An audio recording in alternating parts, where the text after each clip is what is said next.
This idea about wicked problems of social capital theory probably came up a few months ago, and it might have come up in one of these webinar sessions where we're sort of exploring these difficulties and how social capital theories, we seem to accept a lot of the problems that exist kind of as a contested concept, and something that we just have to live with and deal with. But we wondered whether or not framing them as wicked problems might actually put them in a different light and allow us perhaps to engage with them differently and maybe work towards some possible solutions. So that's what I'm going to be talking about in this session. There's going to be a bit of criticism of social capital, of course, because we're talking about the problems, but hopefully we can frame them in a light where we can start to think about what some of the possible solutions might be and hopefully motivate some work towards those sorts of solutions. So I thought I'd start with looking at the common approaches that people take to dealing with the problems of social capital and just sort of address the different sorts of ideas that are out there. And then explore what social capital is as a contested concept, because that's certainly been identified from really the early days of social capital theory that it is a contested concept. Identify what the wicked problem framework actually is, so we can think about how that might help us. And then I've actually identified 9 potentially wicked problems of social capital theory. And this is really my attempt to sort of collate and bring together the various problems of social capital and put them into some sort of a context. And I think there's 9, but we can probably, there might be more or might be less, and some of them maybe we can resolve quite easily. When you think about it, really, though, there's only one problem, and that's the one wicked problem, and that's the conceptualization. And there's probably 9 interrelated parts of that problem. It's probably a good way to think about it, because each of those 9 really is very interrelated. So if we think about what social capital is, it's powerfully intuitive. I get people come to me who have heard the concept for the first time, and they're really passionate about the idea that it represents. This idea that social processes are really important, and I think a lot of people feel like these social factors aren't really being captured by a lot of the economic rationality, the economic type values and ideologies that are dominant in our society now. And so the concept of social capital sort of gives a way to express the importance and the value of these social processes in a way that can be readily understood by the dominant ideology of economics. However, once you start really digging a little bit deeper into social capital, you start to find there's a lot of inconsistencies and paradoxes and problems with the concept, and even just really getting in there and identifying what social capital really is can be quite difficult to do. So Hunter deployed this metaphor of social capital as Hydra, in Greek mythology, the dog body with all of these multiple heads, and it's immortal, and you chop one head off and another simply grows in its place to sort of capture that idea about how complex social capital is as a concept. So talking about criticisms, we really need to talk about Ben Fine, because he's really the celebrity critic of social capital, and he's been working on this for a very long time. Started in the early 90s, extensively critiqued the World Bank's approach to social capital, and has really continued to read the literature very widely. And in his book in 2010, he claimed that the following criticisms, and I'll put them up in a moment, have basically been recognized and accepted by the majority of scholars. And these are the criticisms that he makes. Now, there's a lot of text here, so I'm not going to read them all, but it really shows that there isn't just 1 or 2 criticisms of social capital. They're widespread. So when you read these, they're really damning of the concept. We know that it's chaotic in definition, but not just definition, but method and theory as well. It's indiscriminately deployed across applications and can be more or less anything in principle, but nothing in practice. It's parasitic on and crudely simplifying of other social theory, misunderstands both social and capital. It's complicit in mainstream economics, this economics imperialism that he talks about, and rational choice theory. Neglects power, economics, conflict with state, gender, race, class, and so forth. And he goes on, and there's certainly quite a lot of criticisms there that we could draw upon to think about what the problems of social capital are. So given that Ben Fine considers that these criticisms have largely been accepted, that they're true and valid, what do scholars actually do about this problem? Now, I don't really like putting people into boxes, but I want to demonstrate the variety of different ways that people might approach this. And certainly there's a lot of scholars who just completely refuse to engage with the concept of social capital. You know, they label it as being, you know, invalid or just too problematic to want to engage with. And they're probably the authors who we don't hear from, you know, because they're not publishing in journal articles, they're not presenting at conferences on social capital, and therefore we're unlikely to really know what they think. But I've certainly heard some people in this category, and they can be quite scathing of the concept.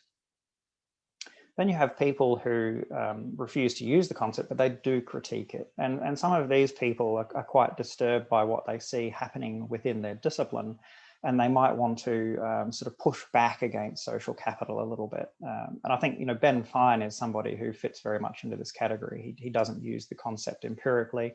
So these are scholars who don't use it empirically. But he's very interested in critiquing it and understanding it and demonstrating sort of its problems and how it needs to be improved. Then we have all of the scholars who use it empirically, and I think a lot of people who use it simply ignore the problems. There's no reference to the criticisms of social capital in their work. They simply just get on and use the problem. Then there's people who acknowledge those problems but proceed to use it anyway. This group is a little bit baffling to me. It's a little bit like going to the shop to buy, you know, a loaf of bread, and you walk in, it's on fire, but you walk in anyway.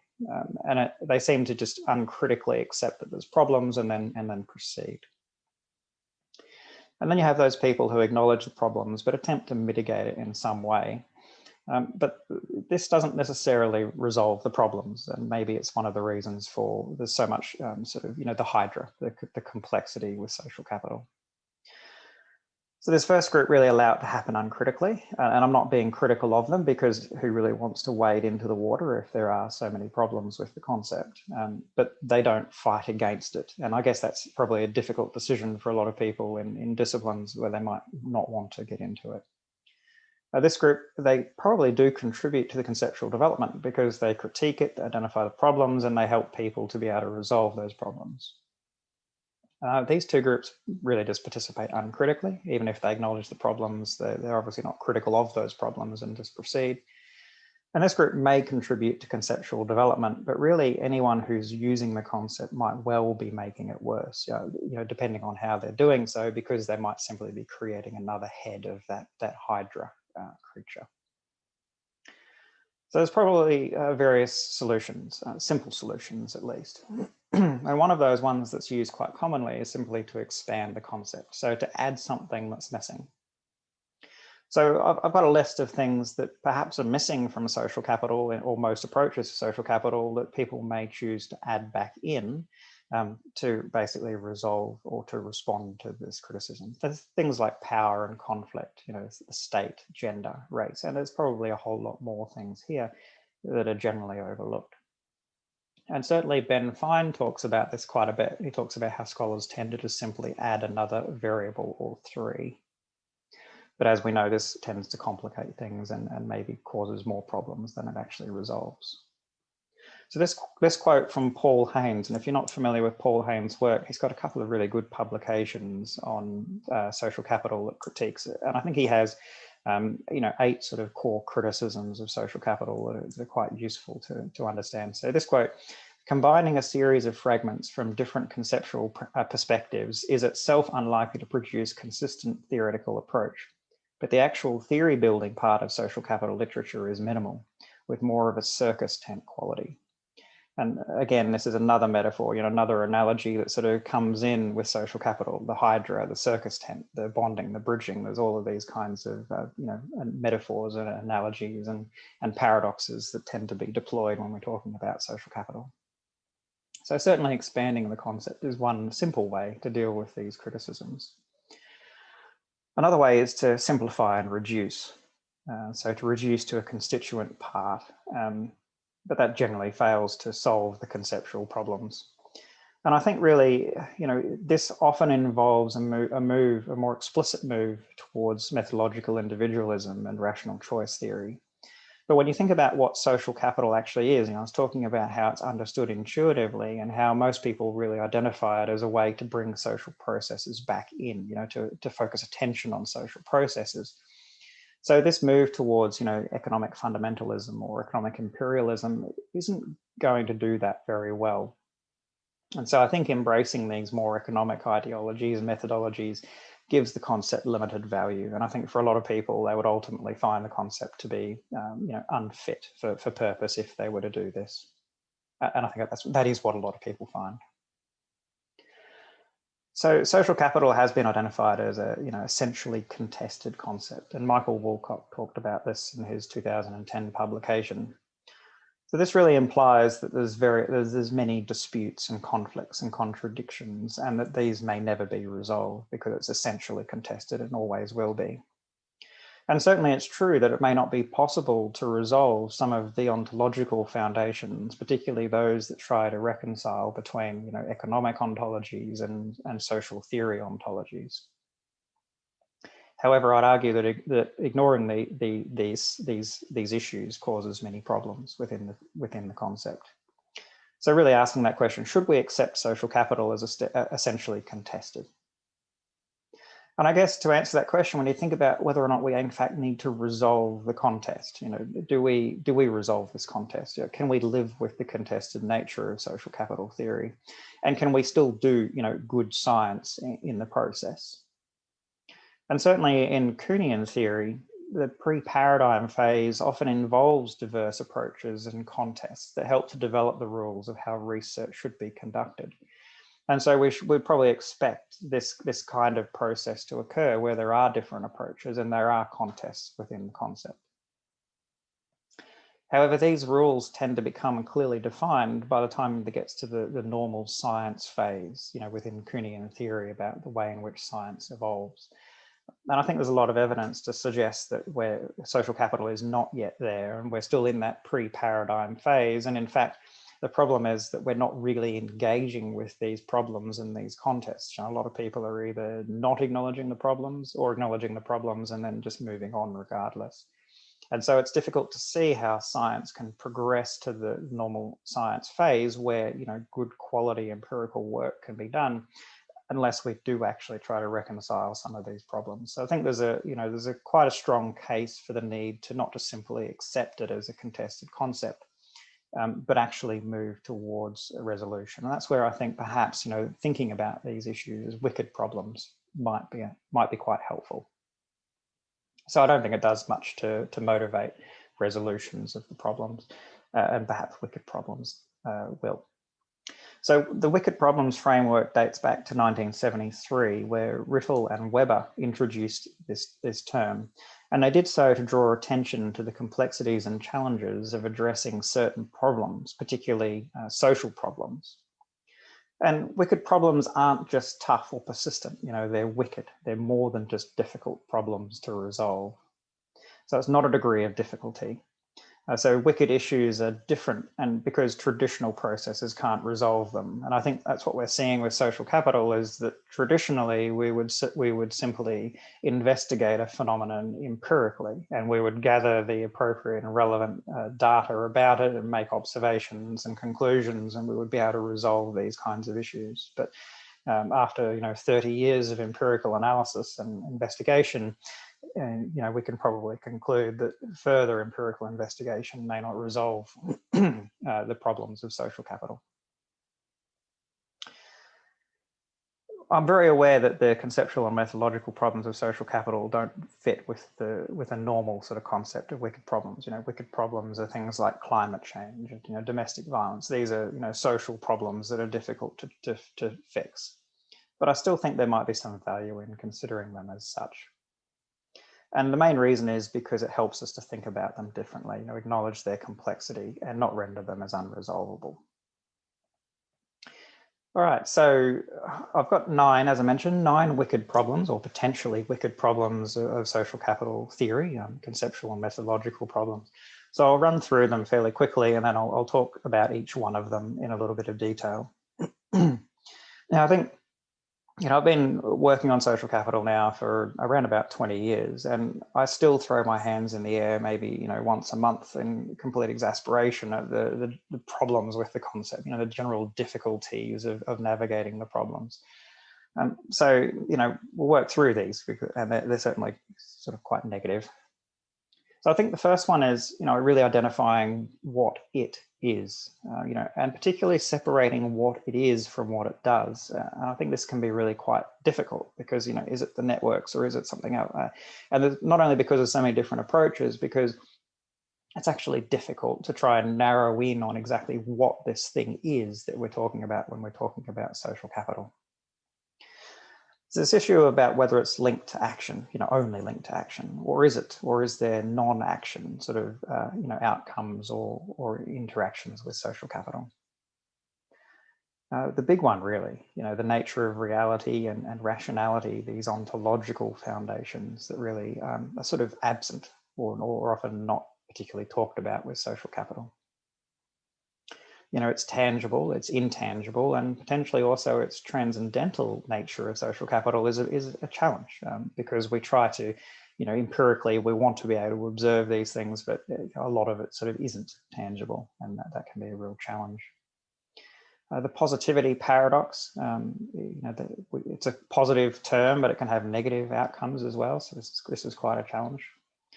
Circularity and tautology. And it's really a lot of aspects of social capital are really a truism, and certainly a lot of often the way that it's worked is quite tautological in nature, and that's a real challenge. Potentiality and contingency, it's a lot of the outcomes are potentially possible or potentially happen, and it's not necessarily a given. Universality and fluidity.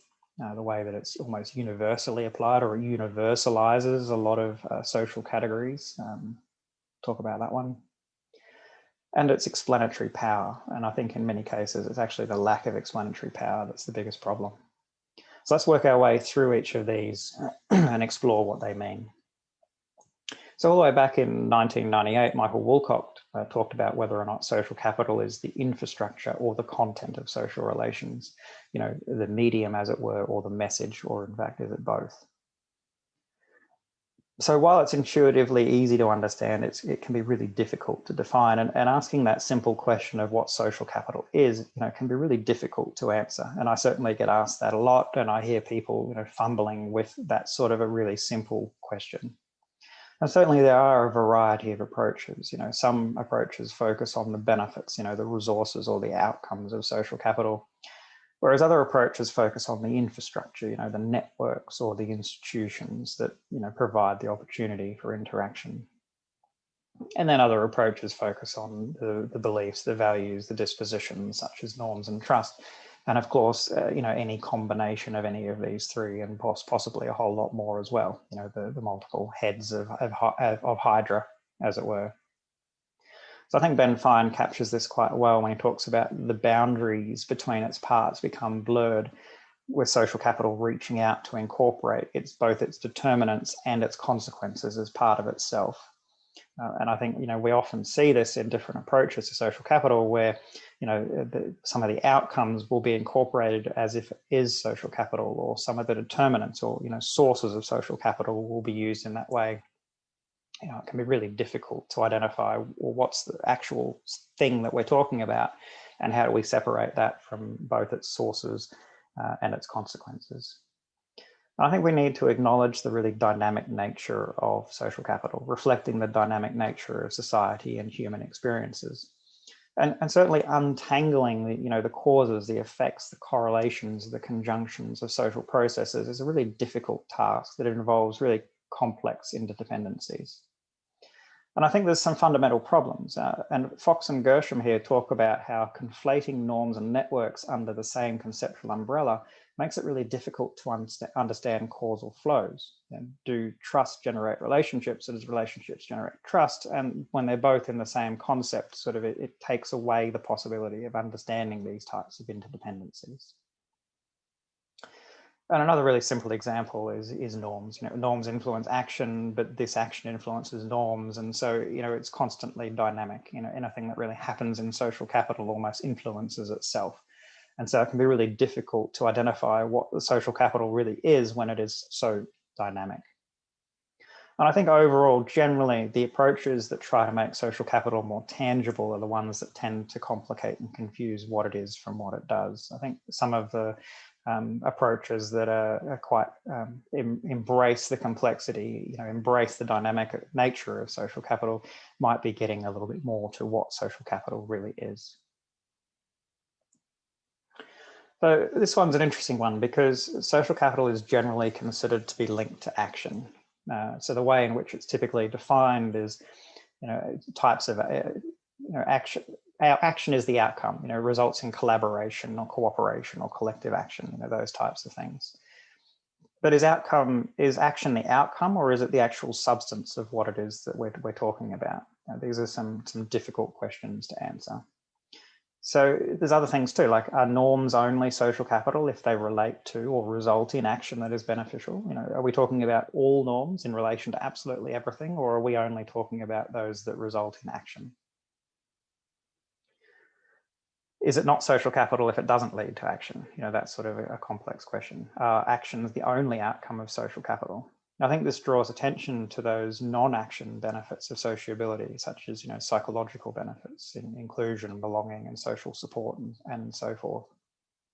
And certainly, in the last probably 5 or 10 years, the health literature has really been exploring this issue, particularly in relation to mental health, because some of the benefits of social capital for mental health are action related, the actions that people take that improve their mental health, but some of it is just simply psychological, so it's non-action based.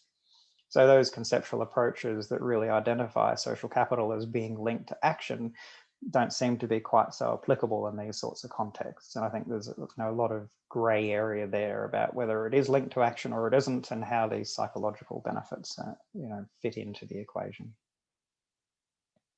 So we're typically interested in what people do with social capital. Like these are the most common outcomes of social capital that we're interested in. Cooperating, trusting, sharing, giving, helping. These are actions. But of course, what people think, their values and beliefs and feelings influences the nature of what they do. So this isn't particularly well acknowledged within the social capital literature, and perhaps needs to be explored in a little bit more detail.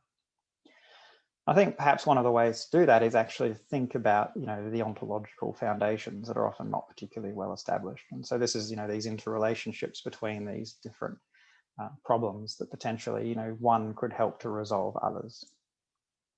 So we talked about this in the earlier session as well, social capital being this integration of economics and sociology. But how can we really reconcile the ontological foundations of these disciplines? Economics is really grounded in rational choice, the utility maximizing individual. So methodological individualism is really the focus of economics. Mainstream economics, of course, it's a very diverse discipline.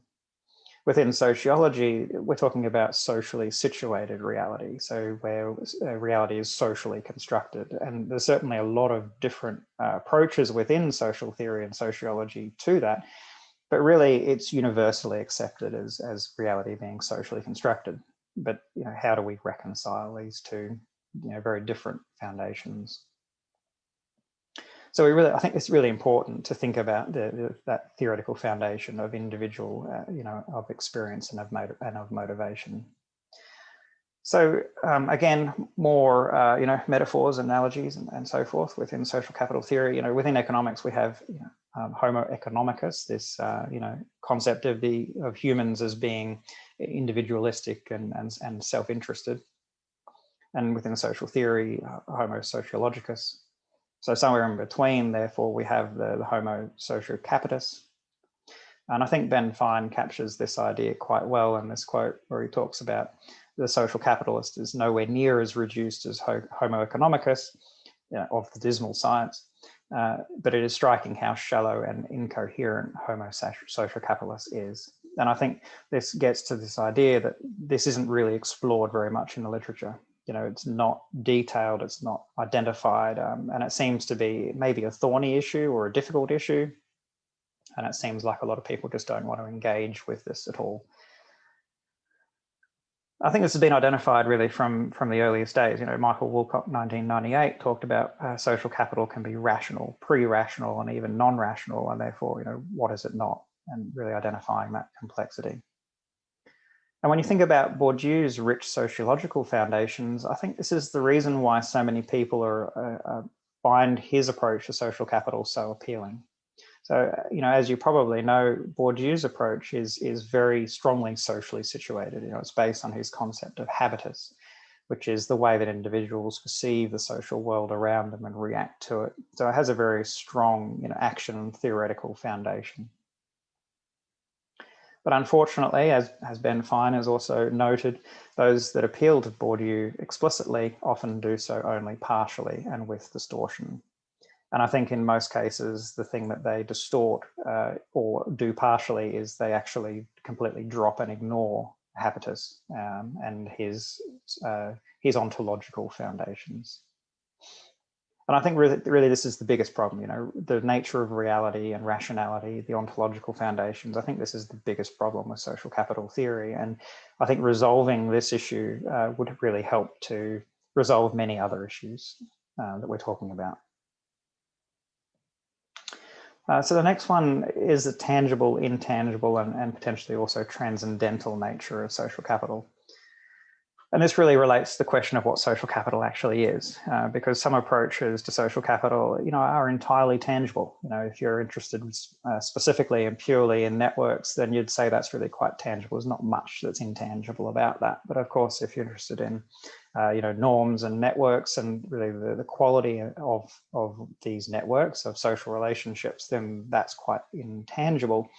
And if you're acutely aware of the socially situated nature of human experience, using Bourdieu's approach and the concept of habitus, then you would accept that there's certain parts of this that are transcendental as well, that are really, background presuppositions that can't be known by the individual. They're sort of beyond the horizon of their consciousness.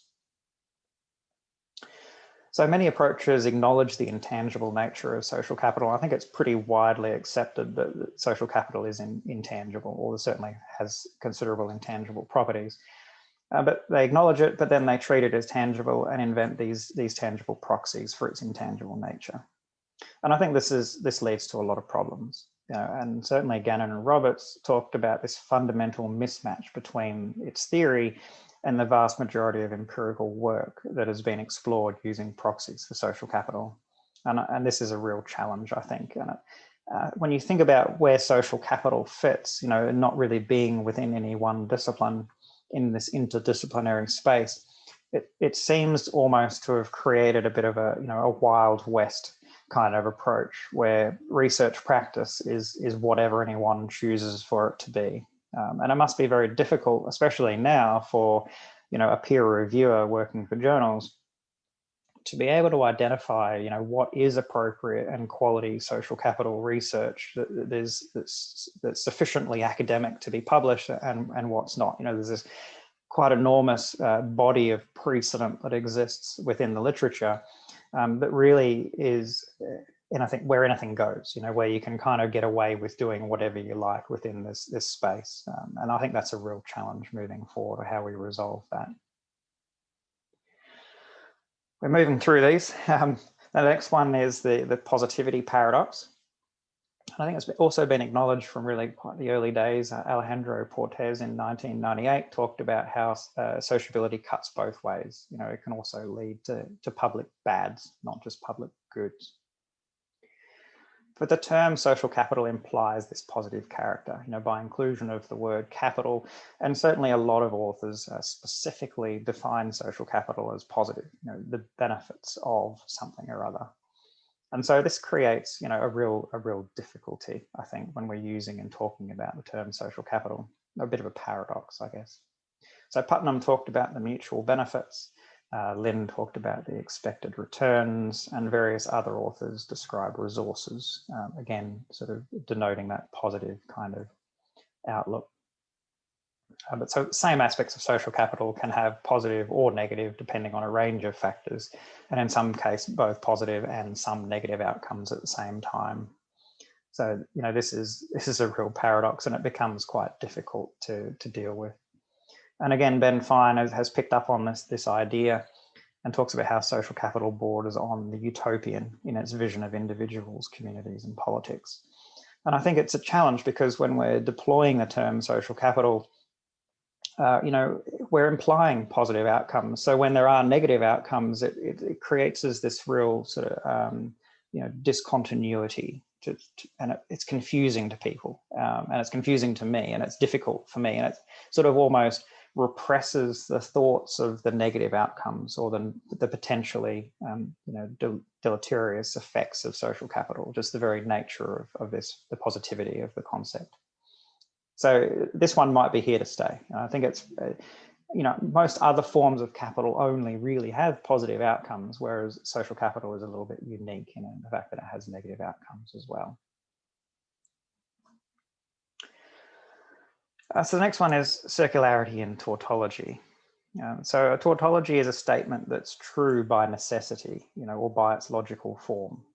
So it's sort of like saying the same thing twice, just in different ways. And Gearin in 2017 talked about how really all predominant theories of social capital are tautologies, or can be argued to have tautological aspects. And this is a real problem, I think, because a lot of the research ends up being, well, not really anything. You know, they're really just finding something that is circular. They're finding a truism, and doesn't really add much to the body of knowledge. So certainly a lot of the criticism of Putnam's approach is that it's effectively a tautology. So Putnam's conceptualization confuses ends and means, thus employing social capital as both an explanatory variable for social cohesion and to describe the same phenomenon. And I think this is true of probably quite a lot of approaches. So Portes talking about most authors claim that social capital leads to positive outcomes such as economic development and less crime, and its existence is inferred from the same outcomes. So this is where, you know, tautology probably works in two ways, you know, where positive outcomes are claimed, but we can only infer that it exists by the existence of these positive outcomes. And so it's really just that circular logic. And then the other way is more of a truism, you know, where by defining social capital of the benefits of sociability, when we apply this concept or ask the question of whether or not this concept is important for any social activity, well, logically, we're going to find that it is, because we've defined it as the benefits of sociability. So applied to a social activity, of course, it's going to be important. You know, it's basically takes the form of a truism. And I think generally the broader the concept, the more likely it is to involve a tautology, because, you know, if we're talking about a very specific, you know, narrow aspect of social capital, like we're only talking about networks, you know, then we might want to see whether or not networks is the thing that's important, or, you know, or norms, is that the thing that's having the impact? But when we define social capital very broadly as basically being everything that's related to the benefits of sociability, then of course it's going to be a tautology in those sort of cases where we're trying to identify whether or not it is an important factor. Well, yeah, it's a truism, of course it is. And I think an important point too here about Bourdieu is that his conceptualization doesn't operate according to functionalist logic. And a lot of people suggested that he didn't ever intend for his concept to be used in quantitative analysis. And therefore, like, you know, his approach is also a tautology, but it is only if you use it empirically. And, you know, the suggestion is that perhaps he didn't ever intend for it to be used as such. So maybe his approach is immune to this criticism. So the next one, there's a lot of them, isn't there? The next one is potentiality and contingency. And this is the nature of social capital that can, you know, produce certain outcomes depending on a range of factors. And this potentiality is characteristic of almost all approaches to social capital, but it's rarely acknowledged. And this is surprising considering many definitions of social capital, you know, specifically, unambiguously identify the potential nature of these outcomes. So Lynn talks about expected returns, Adler and Kwong says that it can, mobilize to facilitate action. Bourdieu talked about the potential resources, and of course, anyone who uses a similar sort of approach, like Naffi and Goschel, talks about potential resources. And Putnam, that can facilitate, or that facilitate, that implies that potential nature of social capital. So the problem here really is that the existence of social capital does not necessarily result in the desired outcomes. So the same or very similar social capital can result in positive or negative outcomes, or in fact no outcomes whatsoever, depending on the context. So it can be very difficult to predict how different contexts will create different outcomes. So due to the multiple causes, effects, correlations, conjunctions of social processes, it can be very difficult to try and identify what will happen. And I think this is particularly the case when you look at, one-off events like natural disasters, or in fact, COVID-19. It's difficult to predict what will happen and how social capital will potentially result in certain outcomes because of the very complex nature of social processes. And this is, I think, really what leads most authors to agree that context is vitally important. And we see this again and again and again in the literature, that context is what it's all about. You can't ignore context when you're looking at social capital, otherwise your results, your analysis is virtually meaningless. But it's still common to proceed with empirical investigation, completely ignoring this issue. And I think this is the big mismatch, or the big gap that tends to exist between the theoretical foundations of social capital and the empirical investigation, where empiricism tends to deal with the outcomes of social capital due to the intangible nature of social capital. And these outcomes are potentialities. And if that's not acknowledged, then I think there's some real problems there. Getting towards the end now, number 8 is universality and fluidity, and I think particularly the neglected concept.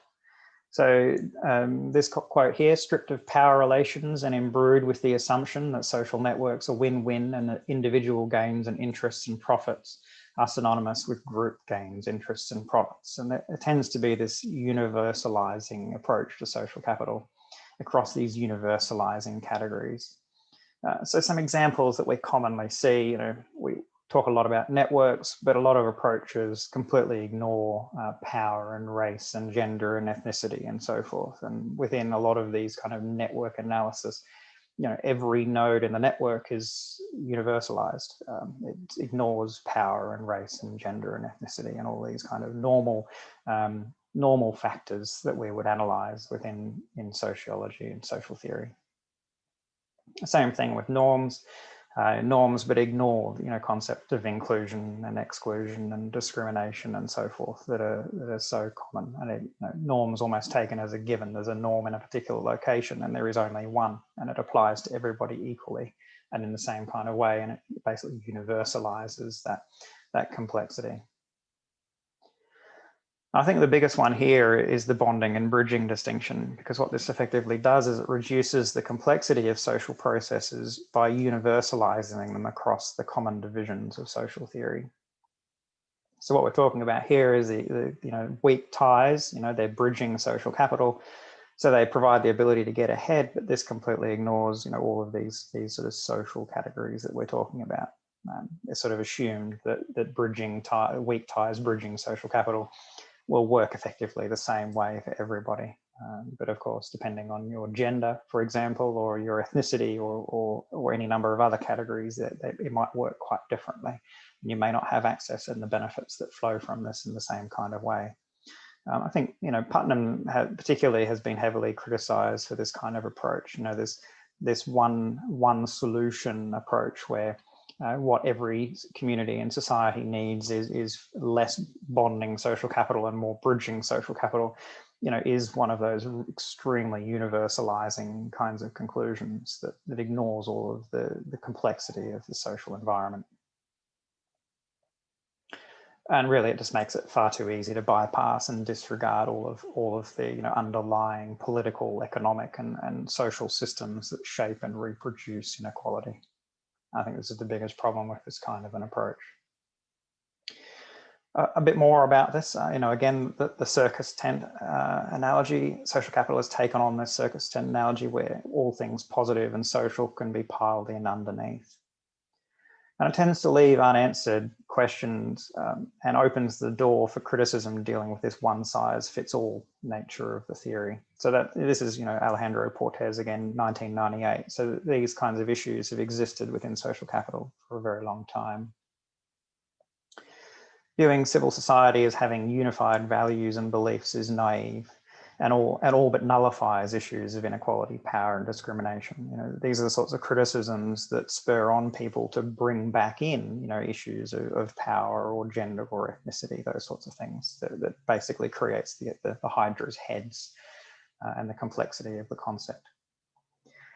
And this one from Shorthall, 2004, social capital creates a romantic, naive view of rural communities where civic harmony and inclusion triumphs and there is little room for power struggles, exclusionary tactics by privileged groups and ideological conflicts. So again, that sort of very universalizing nature of social capital.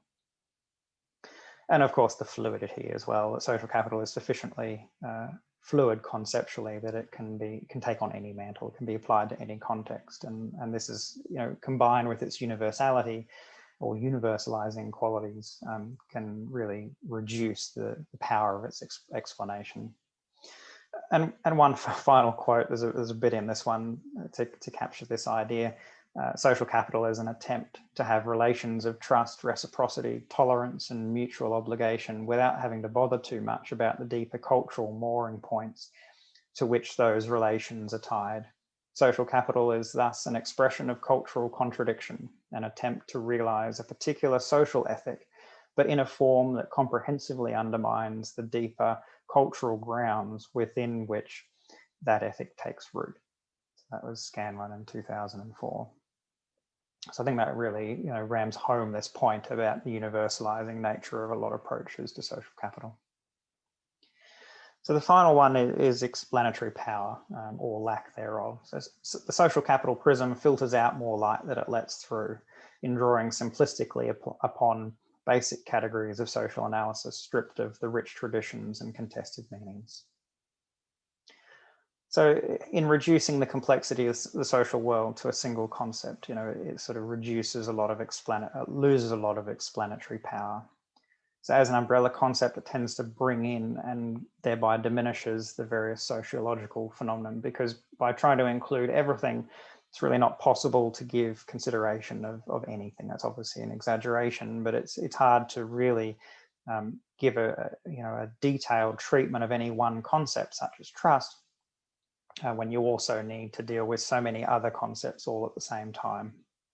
So this example of trust, in social capital, it's often treated as a very simplistic term, but really a lot of the theories around trust acknowledge that it's far more complicated than that. That it involves some degree of expectation, some degree of calculation.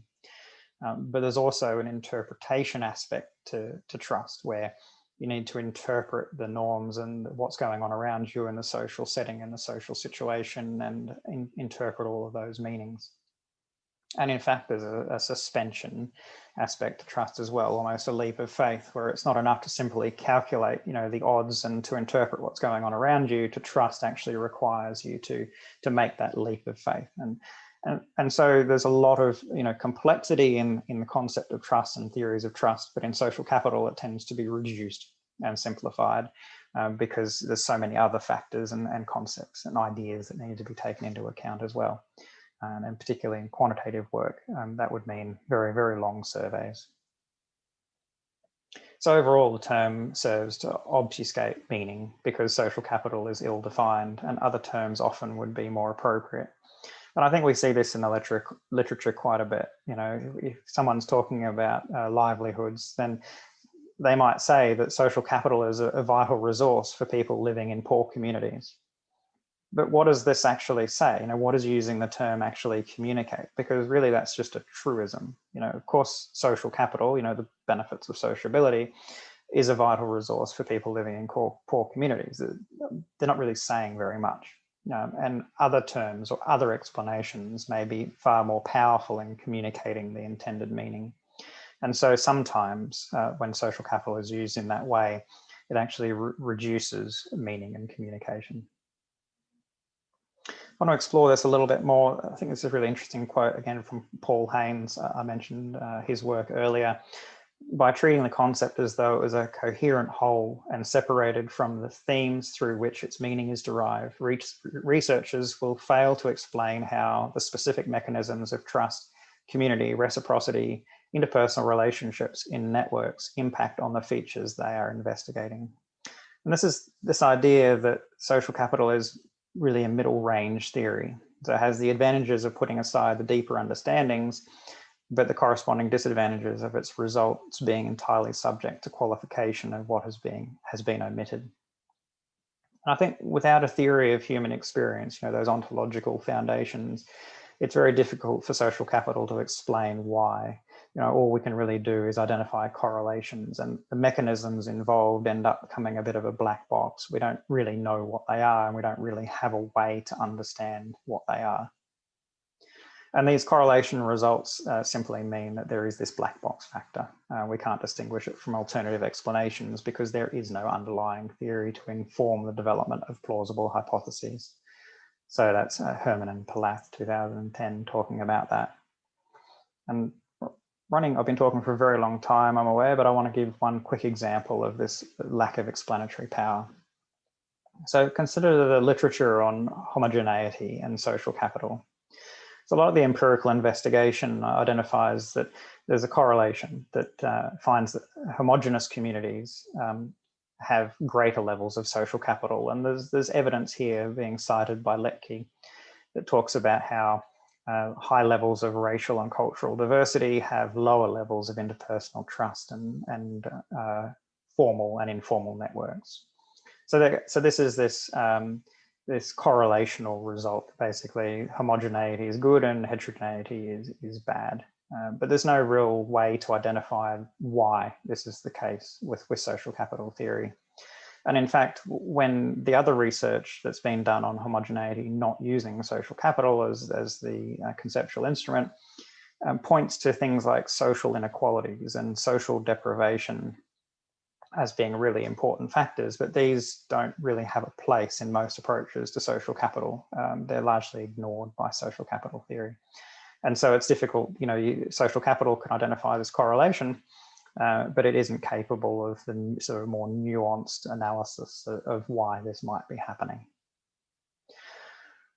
So that's really just about it. That's the summary of the long list of potentially wicked problems of social capital.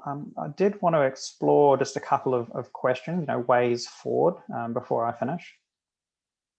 Now, I think we need to look deeply into these theoretical foundations. I think a lot of the problems probably stem from that, and we need to ask those difficult questions and about the appropriateness of different approaches, and not just simply take and ignore different approaches as being okay and apply them and use them blindly.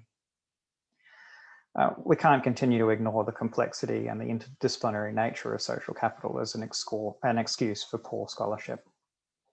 And I think we need to acknowledge that continued empiricism on weak theoretical foundations is unlikely to resolve these problems. And I think, there is this belief that we just continue and continue and continue with the empirical work and we'll be able to resolve this, but it's on shaky ground currently. I think we need to shore that up a little bit to be able to move forward. A couple of difficult questions as well. Why so many scholars have they abandoned the academic and intellectual rigor in the application of social capital? We need to think about how this might fit in to perhaps some of the sector trends in academia and the dominant episteme and paradigms that exist that sort of has basically made this happen, made this okay to happen, and allowed, and they sort of ignored these problems of tautology and truism and all of the other things. And Ben Fine certainly talks extensively about the poor scholarship that has occurred.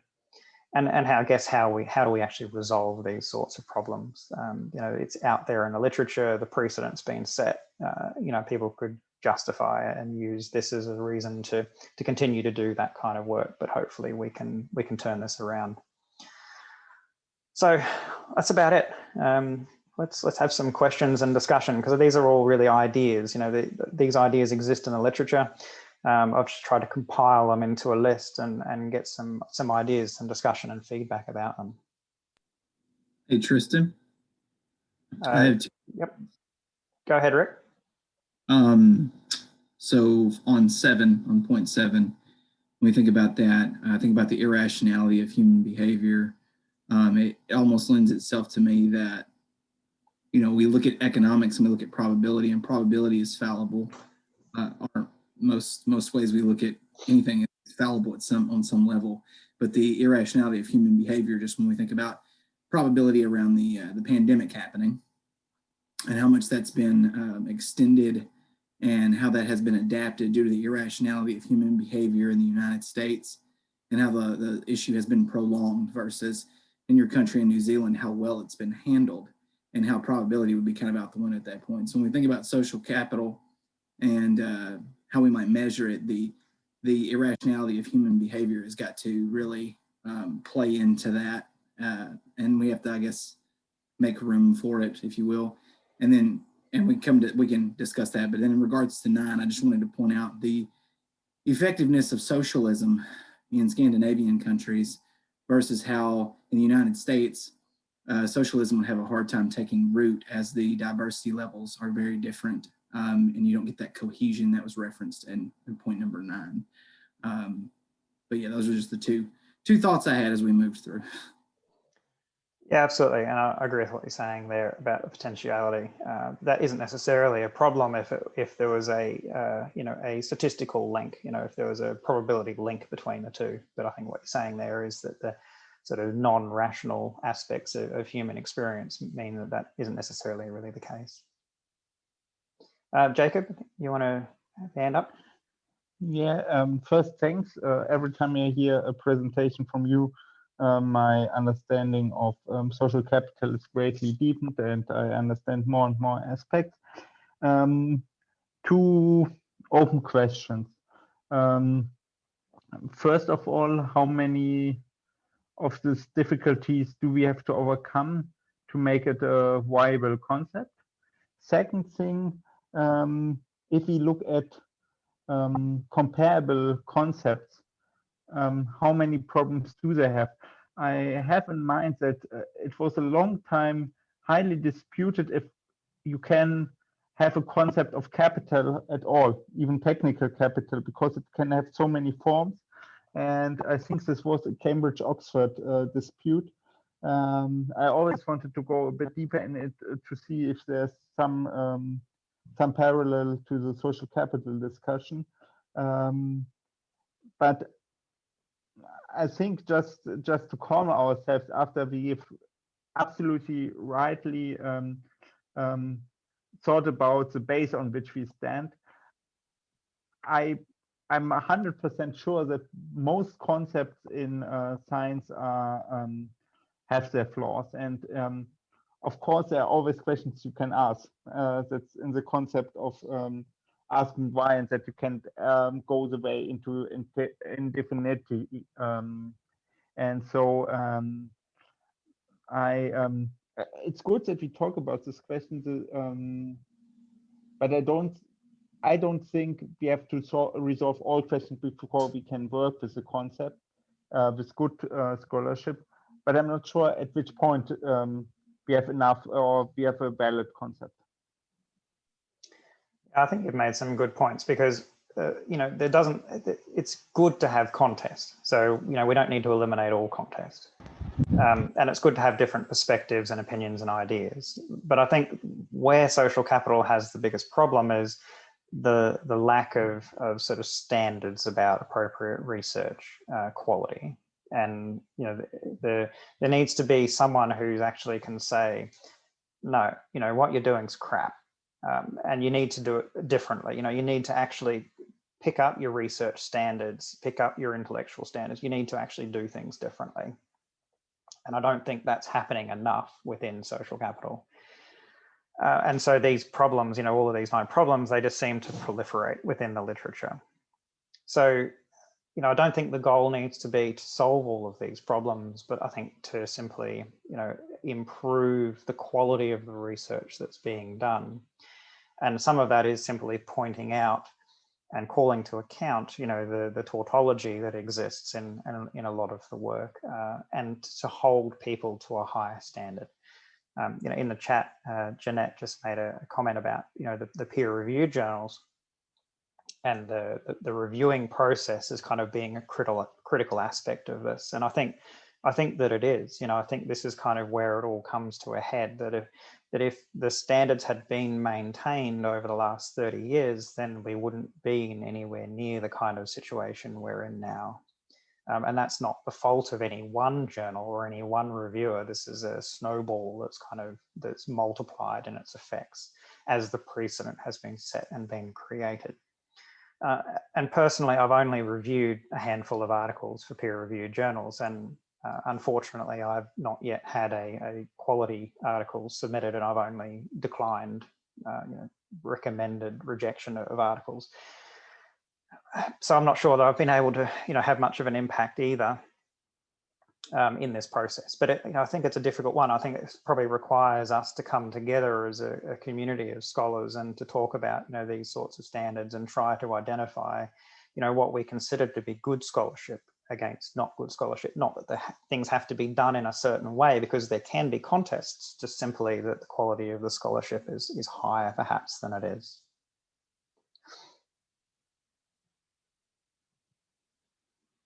So any other ideas about that or follow up, other comments? Yep, Marion. Tristan, yes, we've been having a bit of an animated discussion in the chat on. Oh, we just lost you, Marion. I think you're muted again. My computer's being difficult. I'm sorry about that. Yeah, we were just having a discussion, Tristan, about the fact that we, some of us feel that we would like to have a session just to discuss what we've actually talked about this morning. Certainly in the context of, so we've actually talked about a lot of these issues for many months now, but I think sort of having a discussion within a group, people interested in some of the dilemmas that they're actually facing might be a great idea. Could we think about doing that? I mean, I've got a list here as long as your arm of things. Yeah. Yeah, and I'm also mindful that I probably talked for far too long today. So are you thinking maybe in the next early session? Yeah, well, let's do that. Let's do that. Let's set a time and make it an open table, open discussion session rather than having a presentation. Yeah. I was just joking with Emily that I'm thinking of sending my supervisors to listen to your discussion. It'll save me a lot of time. But by all means. Absolutely true. It's just so thought-provoking and so true, particularly with the wonderful presentation last night and the wicked problems that actually occur within society. As a result of what we were looking at last night as well. Yeah, absolutely. So if anyone missed Ben Spies-Butcher's presentation last night, it was this morning, depending on where you are in the world. It's available on our YouTube channel now if you want to go and check that out. It was a fascinating discussion about how social capital is kind of in its relationship with social investment as concepts. Jeanette? Hi, yes, thank you. As I said, it was indeed thought-provoking, and thank you for explaining all this so nicely and capturing it well. For me, it's also partly why I also raised the question about the peer-reviewed journals as the platform, is that I'm a quantitative sociologist, so I'm dealing a lot with surveys.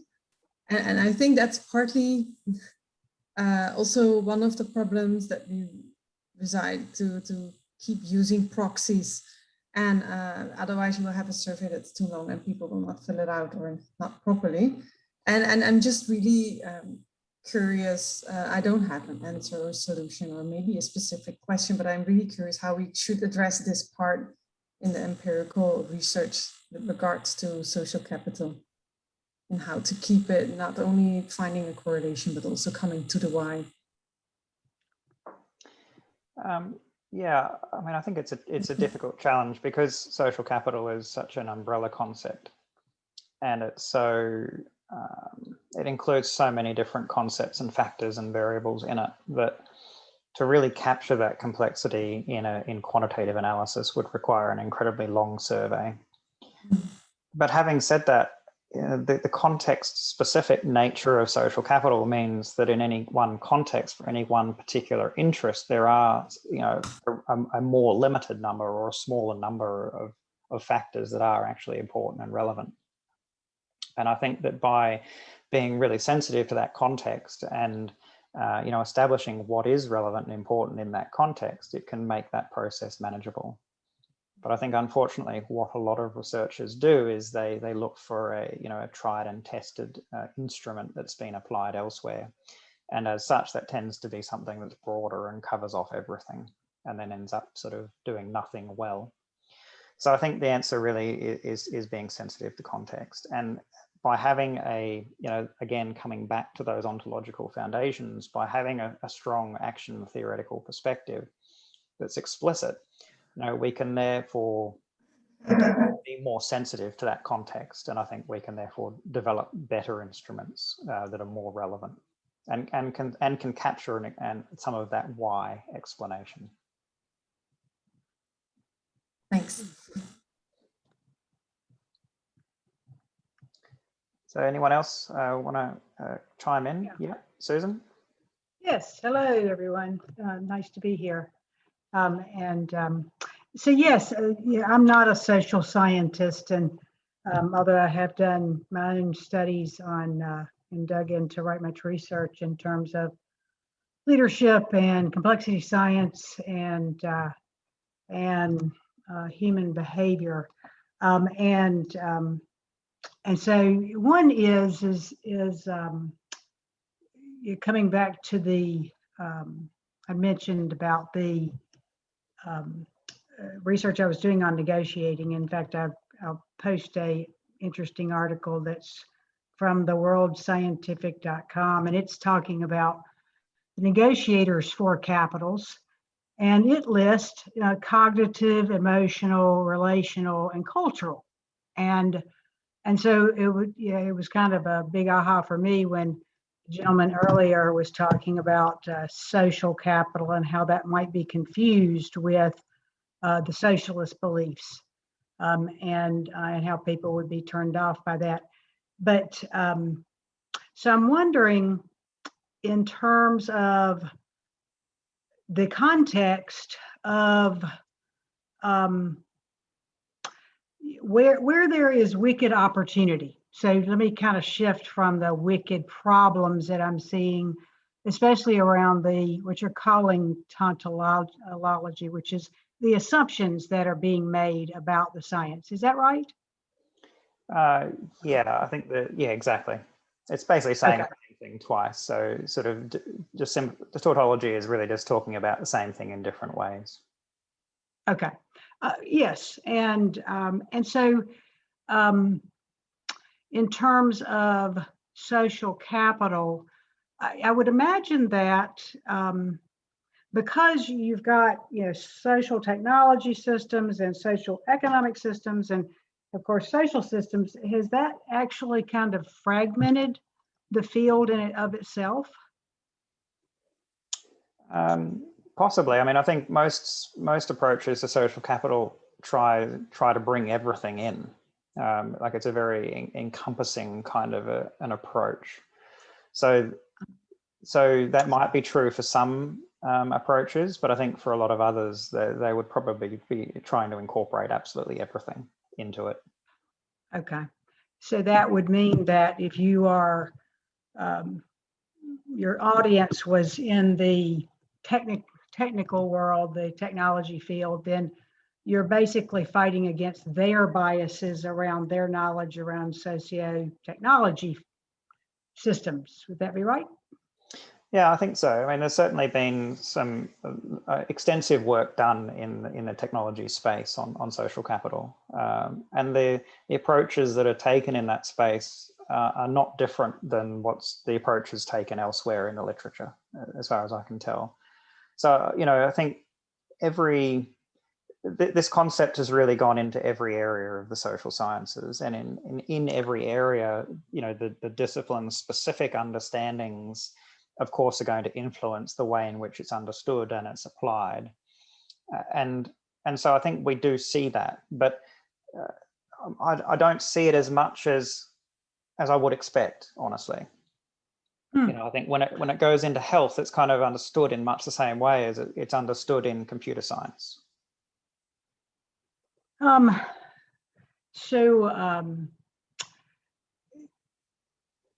So what about physics? Is that an area that there's any overlap? I mean, it's an interesting question because it has sort of progressed outside of the social sciences into the physical sciences a little bit, but not a great deal, you know. So I'm not sure if there is anything specifically in physics. I mean, does anybody else have any understanding or any knowledge about that? No. Okay. Yeah.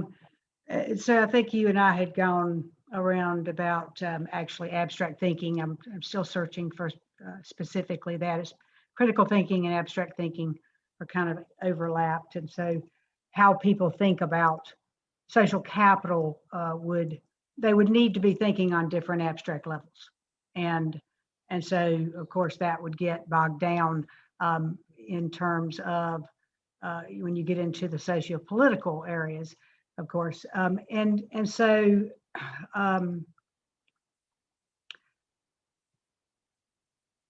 so one area that I don't know how much work has been done, it's actually an area that I've been trained in terms of platform design. So you talked about networks, but you know, now what is happening in the world of commerce is that we're moving into more platforms, and that's an area that, you know, the people who are studying it, they don't pretend to have the answers. Whereas I know in my work with organizational development and architects, business architects, and technology architects, there's this assumption they have the answers, and so having to fight against that force that, you know, that they have to give up that space where they're going to have to say, I don't know that. So UX would be a small area of that would be designers, and in fact, I've got a couple of questions I kind of wanted to quiz you guys on to see where you are at. And so may I ask about 3 questions, and if you could kind of put your answers in the chat, it might be an interesting topic to bring up in the later conversations. Would that be okay? Yeah, sure. Go ahead. Okay. Where does control of design live in the field? In this, you know, what I'm trying to kind of tease out is, what are those assumptions in the field of social science that may be impacting how it's perceived? So I'll ask it again. Where does control of the system design live?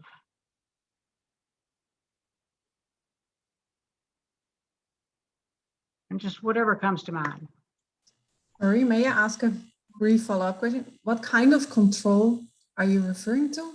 Or like a business, or yeah, in the context of social capital, which, you know, could be business, it could be politics, it could be. So I don't want to taint your, but when you think about social capital, certainly there's a flow to it. And so where does control of the design? Or who controls the design of social capital? This is quite an interesting question. I would frame it probably as what comes to mind at first is looking at barriers for access to certain platforms and those kind of things, right? Which is one of the first controls, maybe, that not everybody can reach it, and that also ties in with context, I guess, for certain groups and power, as you also said. This is just a brief thing that comes to mind. Yeah. Yeah, and in fact, you had mentioned, I kind of wrote down that there seems to be, and this is not a criticism, but there was a bit of, I did pick up a little bit of idealism as far as the equality.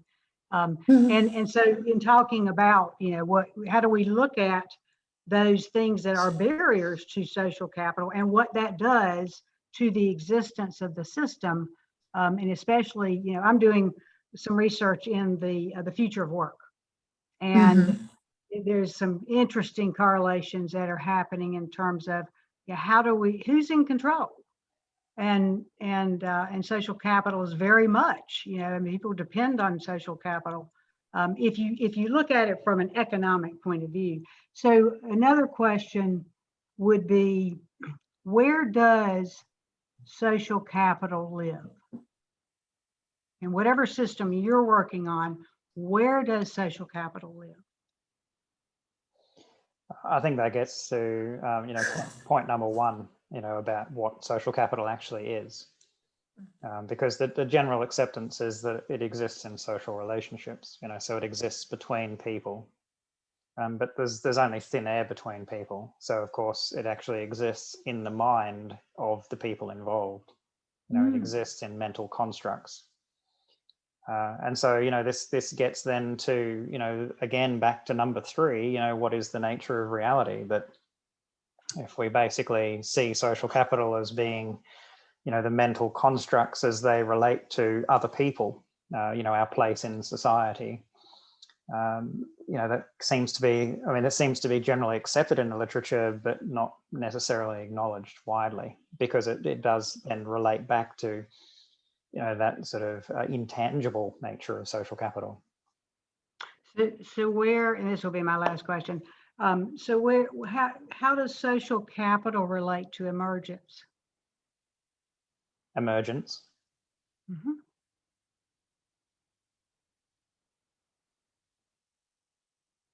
Might be a question for somebody else. Well, so how I teach it is that it comes to a qualitative state change, so that, for example, interactions can produce either the emergent property of social cohesion or social polarization, right? So it's a multi-level analysis. And to get back to your first question, Susan, I've actually given some thought about how physics relates to social capital. I'll see if I can find the book, but there's an interesting book on thermodynamics and the energy of biology. And it says that the energy flow of a system tries to expand the options. And so to create energy channels that improve the efficiency of the energy processing. And so social capital could be seen as a type of relational ordering that promotes self-organization, right? So that when conflicts and contestations arise, it opens up new channels to break apart cultural barriers, for example, that are keeping people's autonomy, you know, tethered. Yes. Actually, there's something called the constructal law that I think is flowing a little bit from, and it comes back to the freedom of the system to design itself.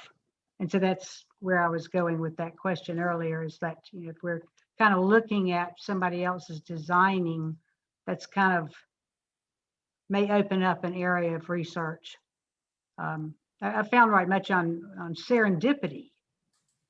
So that's something else that, you know, all the cohorts in the future of work is we have to make all our employees creative and innovative and collaborative. And it's like, that requires emergence. So anyway, thank you for that dialogue. Very interesting. Susan, can I have your last question? I missed it, actually. I was typing them in the chat. What was the last question that you had? It was about emergence, something. Social capital lives where? Okay, yeah. So I mean that kind of in the it's kind of almost making it giving it a life of its own to a certain degree. Yeah. And you know, when you think about financial capital, and you know, and I will say that when you were talking, Tristan, about the struggles that the field has had, I read the biography of Einstein, and you know, it took a long time for people to accept the law of relativity. So don't feel bad. But with the morphing of our financial currencies into blockchain and cryptocurrencies, yeah, this I would think would offer a wicked opportunity actually to connect that. And that is also why the platform design field, which is becoming a field in and of itself, is right, because that is where a lot of the blockchain is being brought in, and cryptocurrencies, and that's very much tied to social capital, because it's not necessarily embedded in our financial capital assumptions. Hayes is writing a lot in the area of blockchain and linking it into Bourdieu. He's somewhere in America, so he's actually writing on blockchain and starting to use Bourdieu. And so that's maybe an area that you might like to pursue, because he talks about it being allodoxic behavior in terms of the use of blockchain. So his writing is fascinating, and it's coming out of there. I'll send you the reference if you like. Yeah, that'd be great. That'd be great. And if anybody's interested, I'll be happy to post some of this research that I've found in terms of interesting paper I was just. Yeah, the on the social capital research group, there's an opportunity to put things that you think the group might find useful, articles up there. So you can actually post them up there. Yes, and I listed a couple areas of research that and so yeah, it's fascinating. There's so many different divergent groups that are, it's like, you know, how to bring all those together and kind of focus on one area instead of 2,200 different studies going on. They're all bouncing around the same thing. This is what Tristan does. He makes us think, which is wonderful. That was very much the intention, very much the idea was to, get a bit of thinking happening. Yep. I just wanted to pick up on something that Elizabeth said just before as well, because I think we often sort of narrow in on one way of thinking about human behavior. So, you know, within economics, it's often, you know, instrumental rationality, you know, a bit of a calculation about, utility maximization. And within social theory, often we think more about, socially situated norms and again, about sort of what's best for us, but within that idea of a constructed reality. But, you know, acknowledging that, say, within anthropology or evolutionary biology, then they look a lot more at, the instinct, the sort of, what is sort of predetermined for us to act and to think and to do. And so there's a lot of different ideas that can be brought in, and all of them I think are really quite relevant for inclusion. You know, there is an instinct nature. You know, we have an instinct to be social, a pre-inclination to be social. And so that is just as relevant as the calculation, which is just as relevant as the nature of constructed reality and, the sort of ideas about irrationality that's associated with human experience as well. So I think it's good to try and, incorporate all of those ideas rather than just focusing specifically and exclusively on one of them. Is there been research done on ideology and social capital? I'm not sure. Is anyone aware of any? Bourdieu read a whole book on it. Well, yes. But Kalian meditations. Yeah. So, did he connect it with social capital, though, is the question, I think. well, he was kind of defending it. So we're trying to defend it in a way. But anyway, it's very hard reading. But yeah, I think that's where the philosophical stance from that point of view stands. So he argues against most of it. Anyway. Against it. Yeah. Against ideologies. So yes, so I'll post a interesting article about the fact that leadership and management theory it has moved from the area of control to fantasy. Yes. And they're quoting mindfulness now. Unbelievable. Yeah. Fantastic stuff. But we've got a discussion going on leadership as well, Susan. You might like to join in. So, the fantasy world. Yes, I actually have about 3 certifications, and I can certify that it is fantasy. and so perpetuating that, which I think is where social capital for me is. That's a to tie the economic and the socio-technological and get people focusing on what is flowing, which is social capital, is actually that, that I actually started out my research studying profitability. And there's a fantasy world that people actually think that companies understand their profitability. And it really has nothing to do with a P&L or a balance sheet, because those things are measuring things that have occurred over a long period of time. So social capital is actually the most real-time metric there is in an organization or in a government. You found a tribe that will discuss that all very happily with you. Oh, good. Yeah, that's hard to do. Thanks to Tristan and Jacob. Yeah, thank you. I'll go offline now. You're a unique group. Most people's eyes just glaze over when I talk about it. Hi, Tristan. Thank you very much for your presentation. I have a little question. Why do you compare social capital to Hydra? Sorry, I missed your question. Can you ask it again? Why do you compare social capital to Hydra? You have shown figure. Yes. So why did Hunter compare social capital with Hydra? Is that your question? Yeah, Hydra. Yeah. Really because of the many heads. So the many different approaches of social capital and the many challenges. And if you cut one off, you think you've solved a problem, but another one simply grows in its place, I think is the reason why the analogy was used. Many aspects. It's a silly question. What is the synonym? What is the antonym of social capital? Silly question. Well, no, it's a question worth exploring. I don't know. I mean, whatever sort of captures social discontent, I suppose, or social problems, there must be a term that would be relevant. I think social conflict. Yeah, I mean, conflict is probably one aspect. Yes. Thank you. Thank you very much. So any other questions or comments? I think we're just about out of time. Certainly been a fascinating discussion.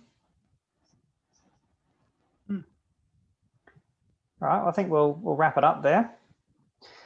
So the next sessions will be, I think it's the Friday, the 16th of April.